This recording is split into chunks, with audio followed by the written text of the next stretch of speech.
The question was, how did you get to content? Yes, thank you. The question was, how did you get to content?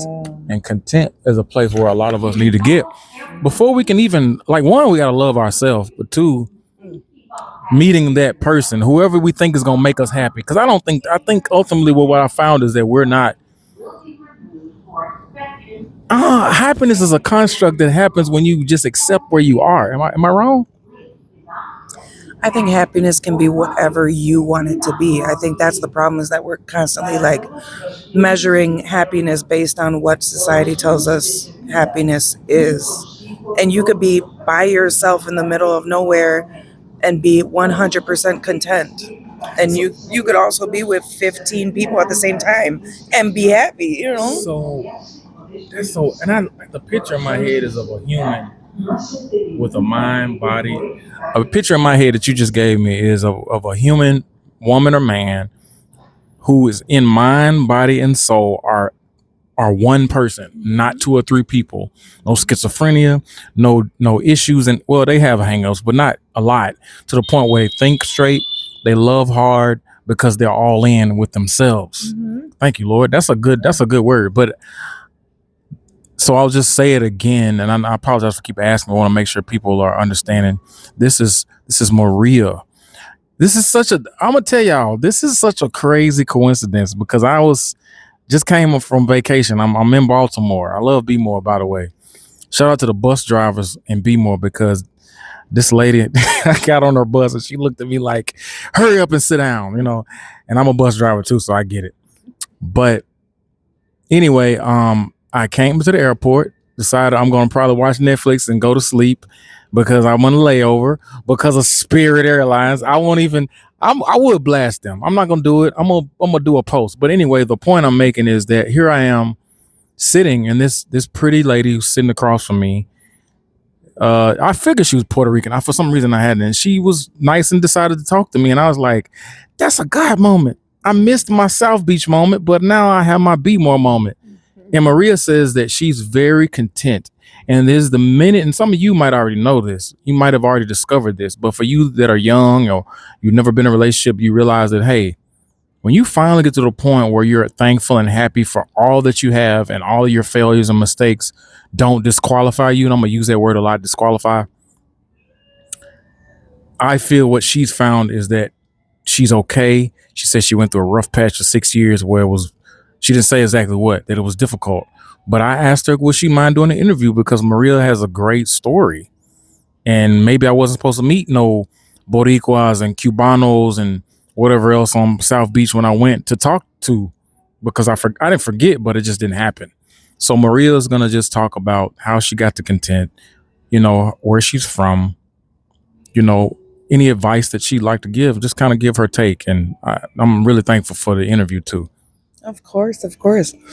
I think when I first started my dating journey, I was really focused on the voices in my head. And when I say voices in my head, I mean my culture telling me you need to be married by 25 and you have to have lots of kids and you need to be at home.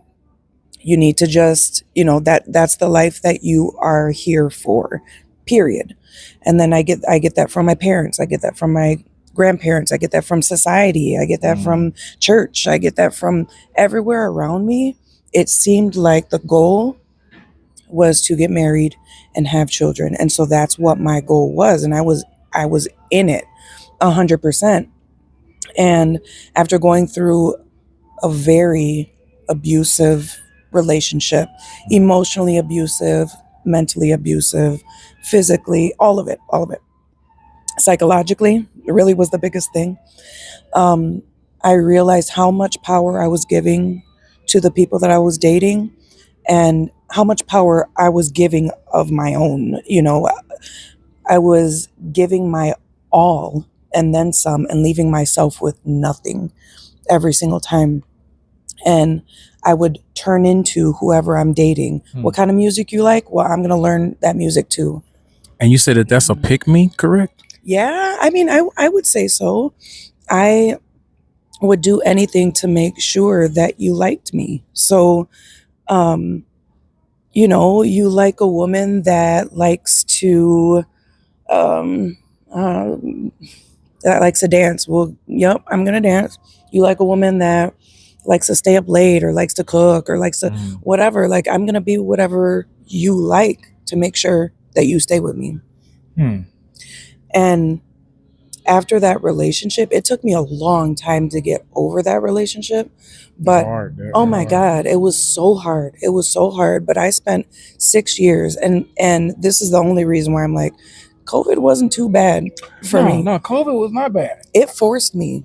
It forced me to sit down with myself and with my thoughts Amen. and think about all the things that was put into me and how much of that I agree with. And that went with everything. I mean, I went through my entire self. Who is What do Maria? you even believe? Right. What do I like? Because up until this point, I like whatever you like. I've always Just- told myself, like, I'm such an easygoing person. You like to go to concerts, I'm gonna go with you and I'm gonna have fun. I love doing anything. I'm never bored. But what does Maria like? If I had to choose, if I wanted to just live my own life, what would I want to do? I would have no clue what I even like to do on weekends, because everything was centered around finding a man. Everything. And so you feel as though, culturally speaking, that was really a construct of your upbringing. And you said you're from Puerto Rico, correct? Well, I was born and raised in Milwaukee, Wisconsin, but my family is Puerto Rican. Okay. Okay. Your family is from, okay. Jax, okay. So familial speaking, I actually must say that I appreciate it a little bit. I know that there's a lot of deep programming from some of, I guess, the things that, but overall, I love family, and I wish, you know what I mean, for me, I had a family, but obviously, like any other family, there was dysfunction there. Oh, yeah. But our family dynamic was different for so long that I used to look outside and go, oh man. So when I would see big families, I would get like jealous. But so when you say things like what you just said about your family, I can see how you'd buy into it, because Yeah. you're like, this is what you're supposed to do. Yes. You get married, but they never explain to you how to be in a big crowd or be with the people and learn because you don't have to lose yourself. You just learn that this is what it's about, but you still have your own personhood. Yeah. I guess I didn't know what a healthy relationship was. I just thought, like, you make sure that he's happy and you'll be happy. Wow. And it worked for him, but I sat here doing things that I wouldn't do, saying things that I wouldn't say, going places I wouldn't go, just to make him happy. And I didn't even ask for anything ever. And so I was always putting myself last and expected somebody else to put me first. That doesn't work that way. That's a great segue to a question I've always wanted to ask. I think at this point I'm going to ask every woman, and hopefully won't offend nobody, but you just said doing what the other person wants to make them happy. In the guys are like striking a balance. How do you, as a woman, learn to have your boundaries, be who you are, without becoming this caricature of like aggressiveness that women display now? Because I'm gonna be real with you, I've met so many women that I may be interested or I might not, but I can sense, I don't have to say anything, there's this, oh, I know me now and you better catch up, and it's this weird dynamic. You see, that's why I think you have to have the spirit, have the spirit of God, because only he can help you have that balance without being rude and mean and what's the word I'm looking for? Aggressive? Being, what's the lady that, being the devil wears Prada. You don't have to make this statement to everybody, I don't need anyone. That's a lie. Because even if you're not in a relationship, everybody needs someone.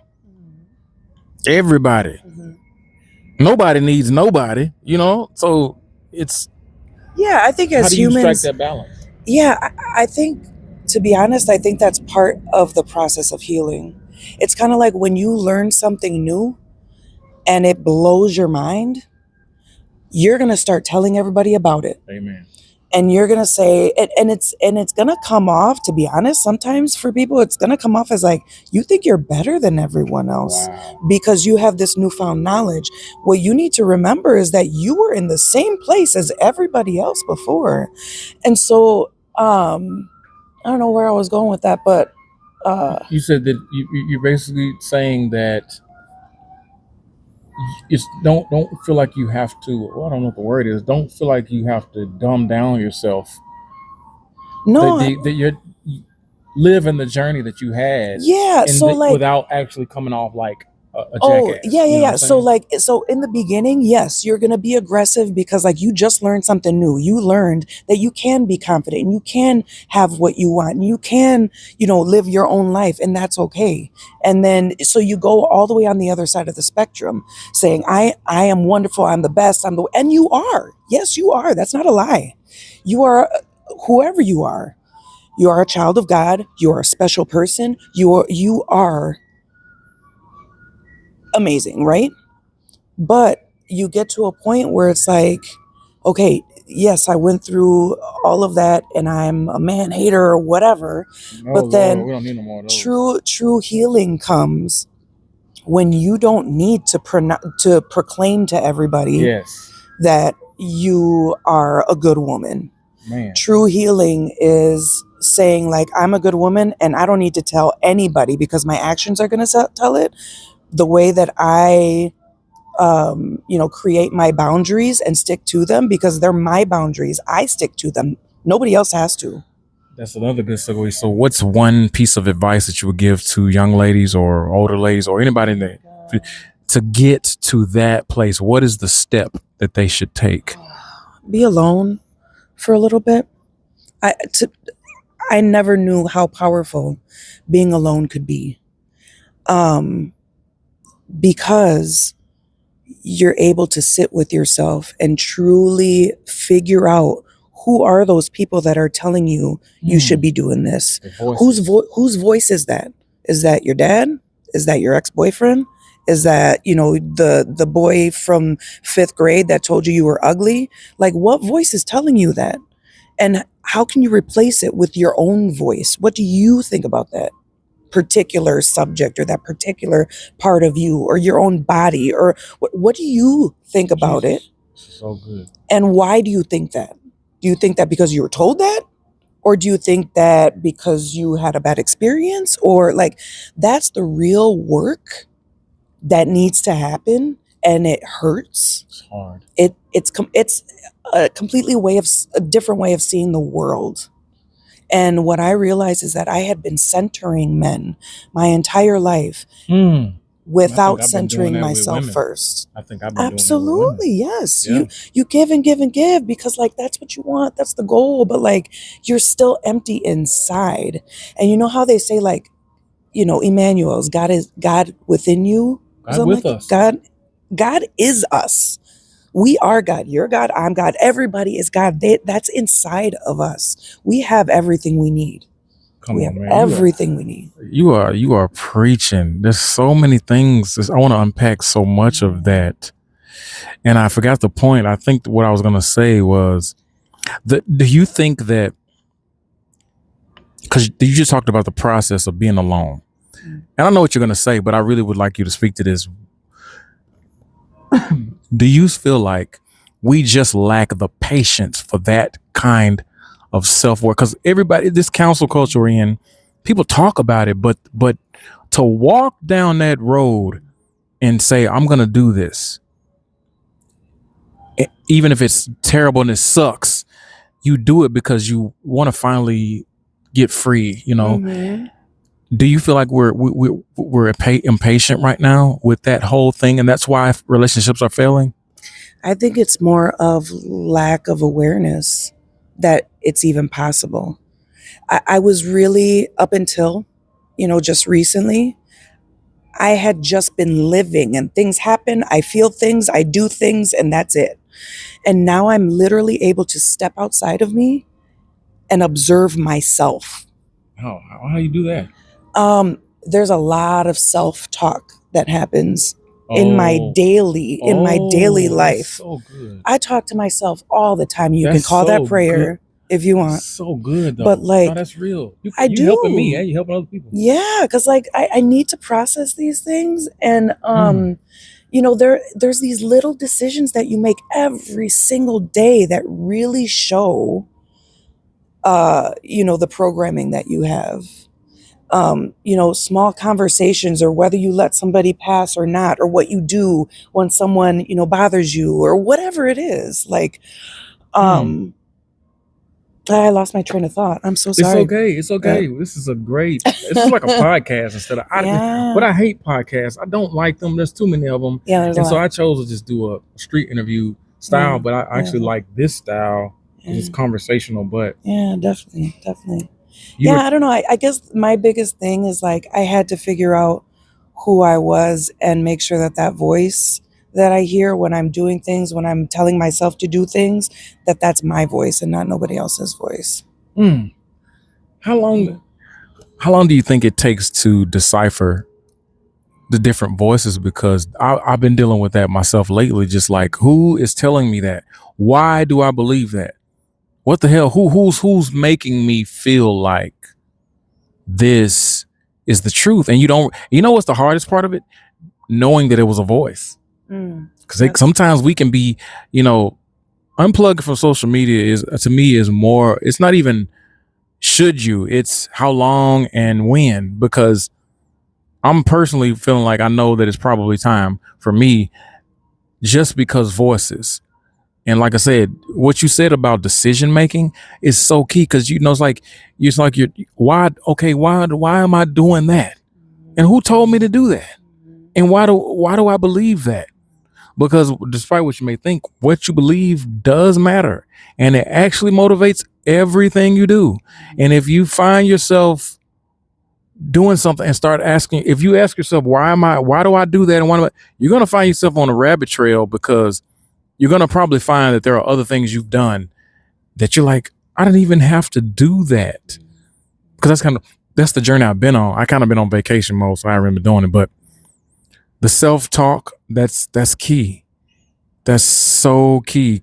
So we're probably going to continue this conversation, because I'm sitting in the airport waiting on my flight back to Nashville, because this is feeding me. But I'm going to sign off, and I'm going to just let Maria give us one word if she wants, or a prayer, or whatever it is, because I want everybody here, you know, I know I'm doing this. I'm starting from, you know, new, and I'm doing this channel and everything, but I really want it to bring value. When you're watching this, I don't want you to feel like, oh, this is just another person talking. I want you to get life from what I'm saying and from what the people, which is why I just get regular people, because they've been down the road you're going, or they're headed down that road. Is there one last thought that you'd like to give to that young woman, that young man, that lady, that older couple, or anybody, just anybody watching right now on That Thing 1010? Oh my gosh.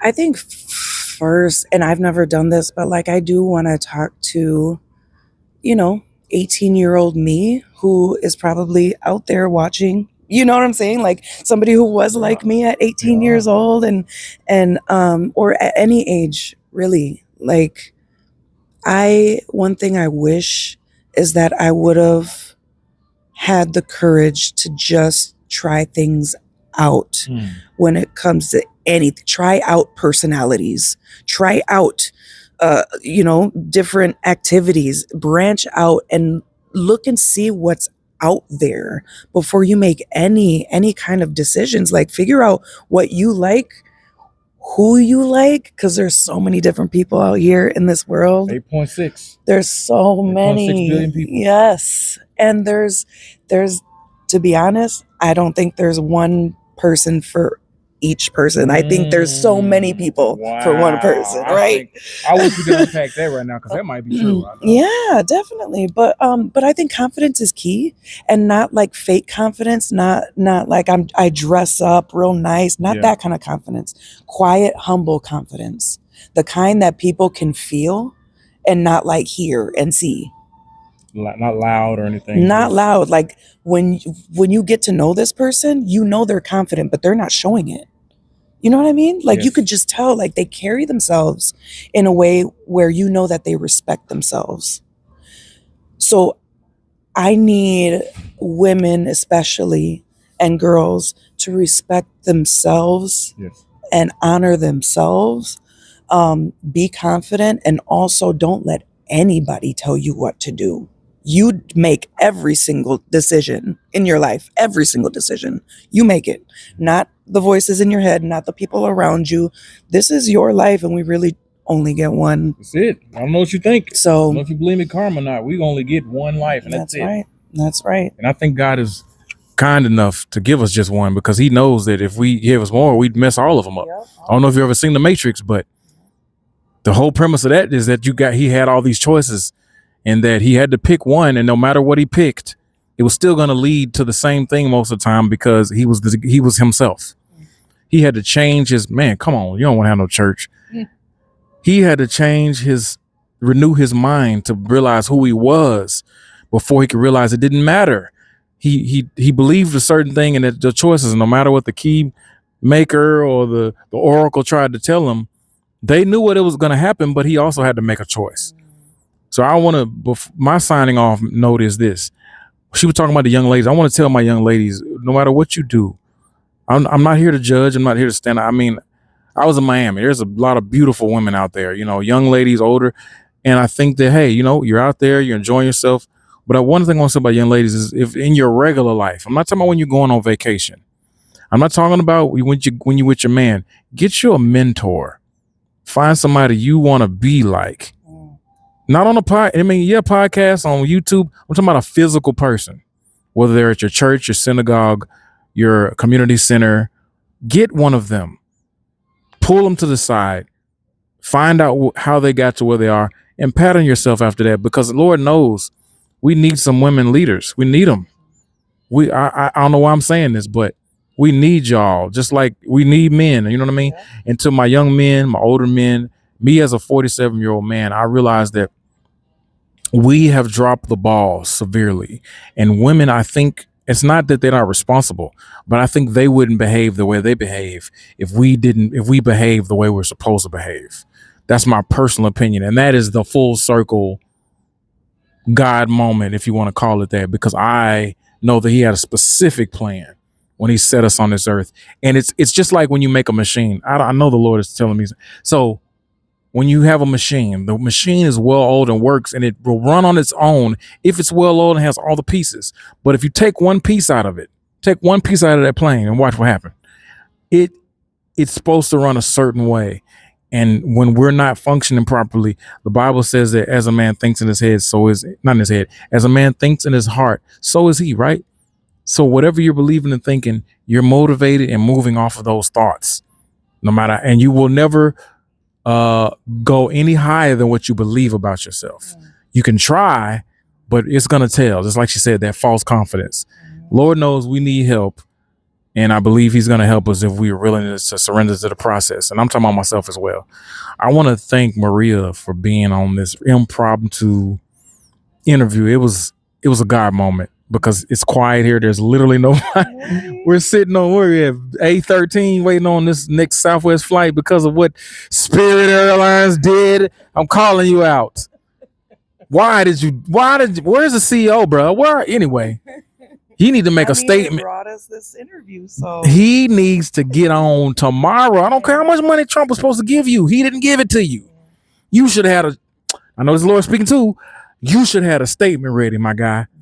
And a lot of people gonna want to know what's good. And if you think you're gonna put some more, I know this is not. If you think you're gonna put some more money somewhere, I feel like you got shells somewhere, and you said, "Oh, we tried and it failed," and then you say you're gonna go do something else. Everybody doesn't have those privileges. You need to be accountable to these people. Anyway, I'm moving on. This has been whatever it is at this moment, because I believe it's a God moment. That thing 1010. I am Brother B, and I am in Baltimore. What's good, Baltimore? Signing off. Love you all. God bless wherever you are, and be safe.